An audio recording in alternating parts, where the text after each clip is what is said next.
നമ്മുടെ സ്വന്തം തൊപ്പിയുടെ സ്വന്തം മമ്മു. നമ്മുടെ സ്വന്തം തൊപ്പിയുടെ സ്വന്തം.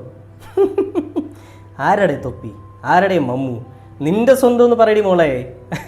നമ്മുടെ സ്വന്തത്തൊക്കെ എന്തിനാ പറയുക? നമുക്കിവിടെ ഒരുപാട് കാര്യങ്ങളൊക്കെ നോക്കാറുണ്ട്. അതിനിടയ്ക്ക് ഇങ്ങനത്തെ ഊള പരിപാടികളൊന്നും കാണാൻ സമയമില്ല കേട്ടോ. അതുകൊണ്ട് നിന്റെ സ്വന്തം എന്നൊക്കെ പറഞ്ഞാൽ മതി. കൂടുതൽ ഡെക്കറേഷൻ ഒന്നും വേണ്ട, ബാക്കിയുണ്ട് നോക്കാം. വെച്ചാൽ എല്ലാ ആൾക്കാരും വെറുപ്പിക്കും. അവൻ്റെ സ്വയമേ ഉള്ളൊരു പുകഴത്തിൽ ഇങ്ങനെ കണ്ണടിയൊക്കെ വെച്ചുകൊണ്ടൊരു ഇരിപ്പുമൊക്കെ. ഇവനെയൊക്കെ അടിച്ച് അവൻ്റെ പല്ല് താഴെ ഇടണം. ചെറുക്കൻ കൊച്ചി ഇറക്കാനാണെന്നൊക്കെ വിചാരിച്ച് നമ്മളൊക്കെ വെറുതെ വിടും.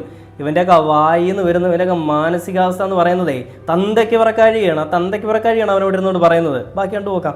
എന്നാൽ അങ്ങനെ ചെയ്ത ഒരു കാര്യം പറ. നാട്ടുകാർ എത്രമാത്രം വെറുപ്പിച്ച് എന്താ ചെയ്ത്? ജനലിൻ്റെ അടുത്ത് ജനലിൽ എറിഞ്ഞ് പൊളിക്കും, അതേപോലെ ഒളിഞ്ഞു നോക്കും കുളിസി. അതാ ജനലിൻ്റെ അടുത്ത് ജനലിൽ എറിഞ്ഞ് പൊളിക്കും, അതേപോലെ ഒളിഞ്ഞു നോക്കും കുളിസി. അതാ